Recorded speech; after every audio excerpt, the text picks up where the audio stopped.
father has said in interviews that you helped him kick his drug habit and that you also helped him recover from the motorcycle accident.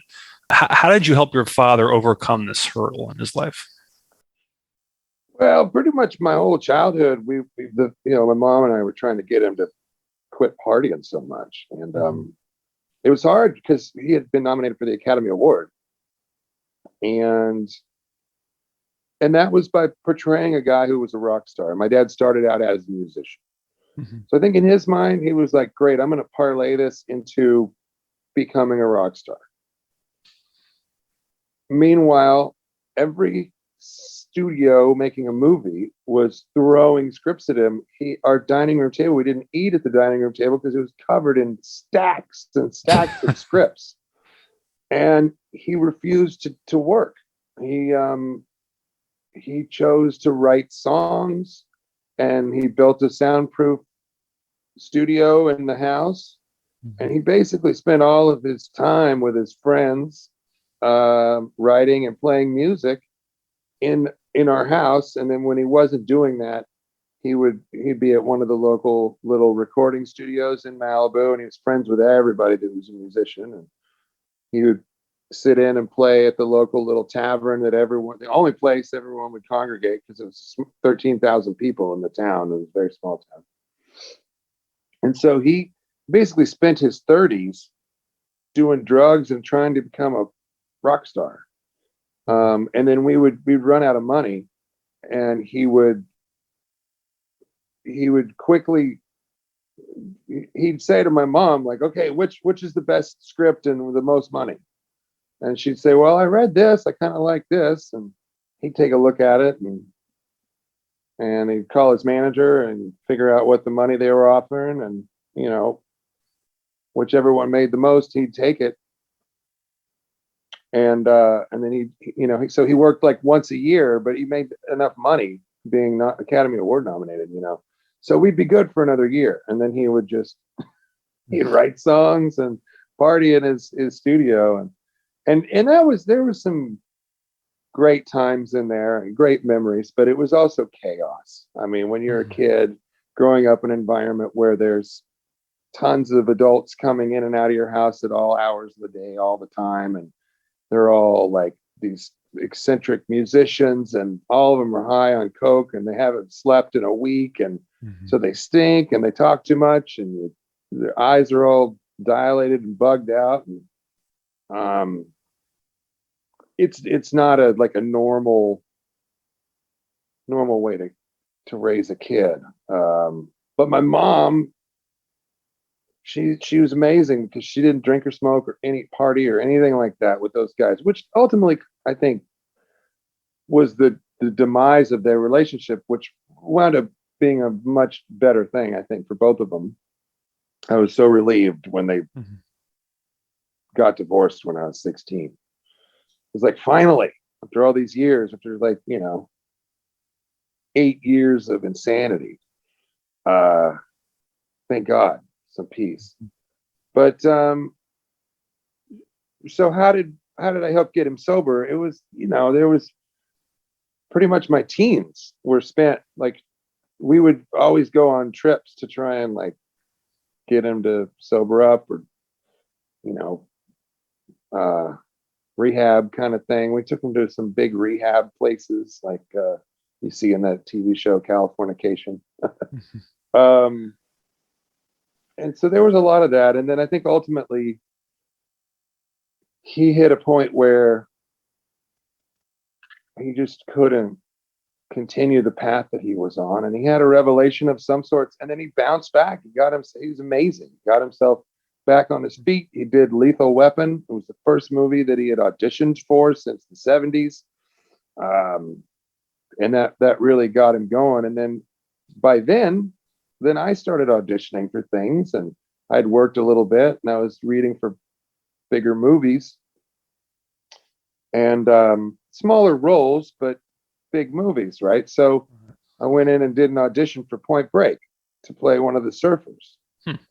And the casting, after I was done with my scene, the casting director went, "That's pretty good. What's your dad up to?"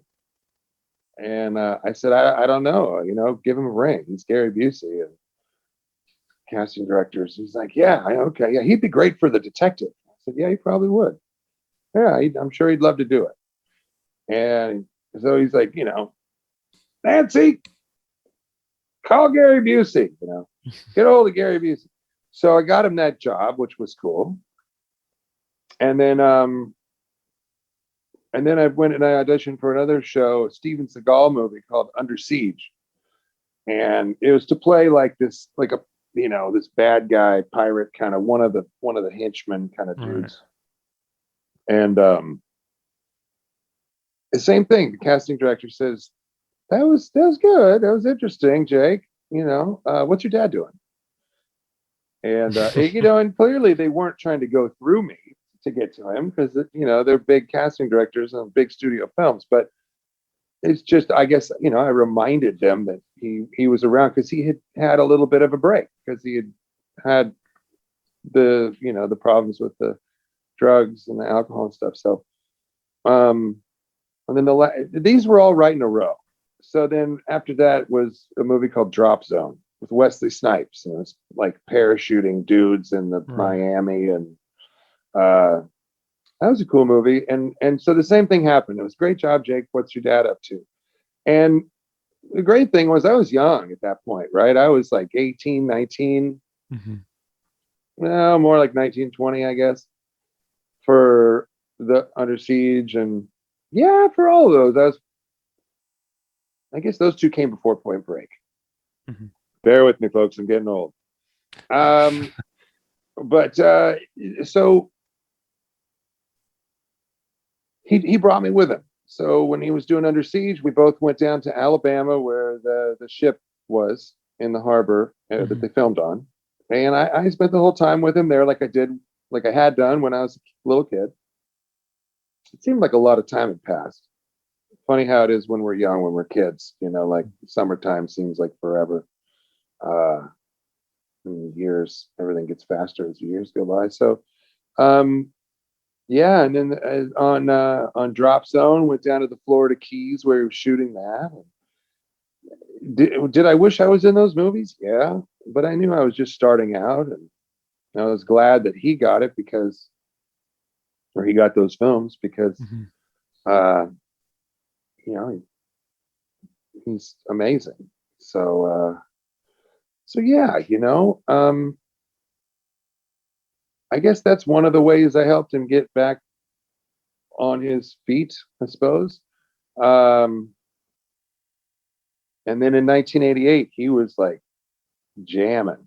And I guess that's Lethal Weapon had come out, and he was hanging out with Arnold and Stallone and another guy who's not with us anymore. And then my dad's manager, a fella who produced the miniseries that I did called Texas Rising, the Western with Bill Paxton and Jonathan Sheck and all the guys. Thomas Jane, I think, was he? Right.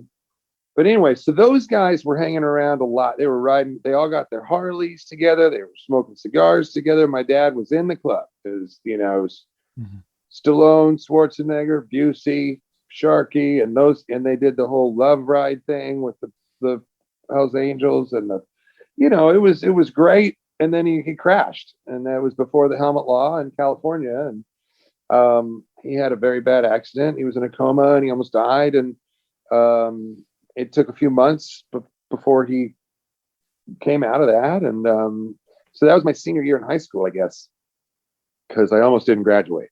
My second semester, because it was around Christmas. So the whole second semester of my senior year was just in the rehab hospital, rehabbing him, not for drugs, but teaching him how to talk, teaching him how to feed himself. I mean, when he woke up out of the coma, he was lifeless. He was just sitting there in a wheelchair and drooling, and he couldn't move anything. He was gone, as they used to say, like he was a vegetable, right? I mean, there was nothing happening. But we got him, with stimulus and basic exercises that the hospital had, the rehabilitation place for head injuries. I tell you what, if you want to make sure you never have a brain buster and crack your head open, go hang out at a head injury rehabilitation place and meet some of the patients that are recovering. Some of the people who were in car crashes, or a BMX kid that didn't have his helmet on. Met this one kid, broke my heart. He was probably 16 years old, and he had crashed on his bike, and he was like an aggressive BMXer. I think he already had tattoos, and he was he was like, I could tell he was like a hardcore cat. But when I met him, he was trying to learn how to speak and trying to learn how to walk. And it was really hard to see that. And I've ridden motorcycles my whole life. And in fact, I've got a motorcycle company that we're launching an electric motorcycle. And the parent company is Jake's Motor Company, but it's our bike is the electrocycle, and so it's going to be a light to medium weight retro bike, but electric and super fast. And we've already got a prototype. It's going to be amazing. So that's my pitch for my bike company, Jake's Custom Motorbikes. But I always wear a helmet, and I'm thankful that my dad came back around and he was able to do all those big movies and continue on, and then become an infamous reality, personality. Hey, if you enjoyed this video, click on the link below to watch the full interview. And while you're here, don't forget to like and subscribe.